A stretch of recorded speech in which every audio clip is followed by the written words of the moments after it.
ഈ വീട്ടിൽ ഒരുമിച്ച് യാത്ര തുടങ്ങിയവരാണ്.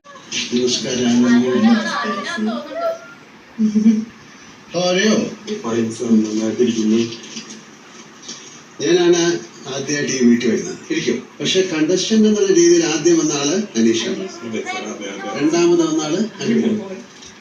തിരിച്ചു പോകുമ്പോഴും നമ്മൾ 3 പേര്. എന്തൊരു മാജിക് ആണല്ലേ!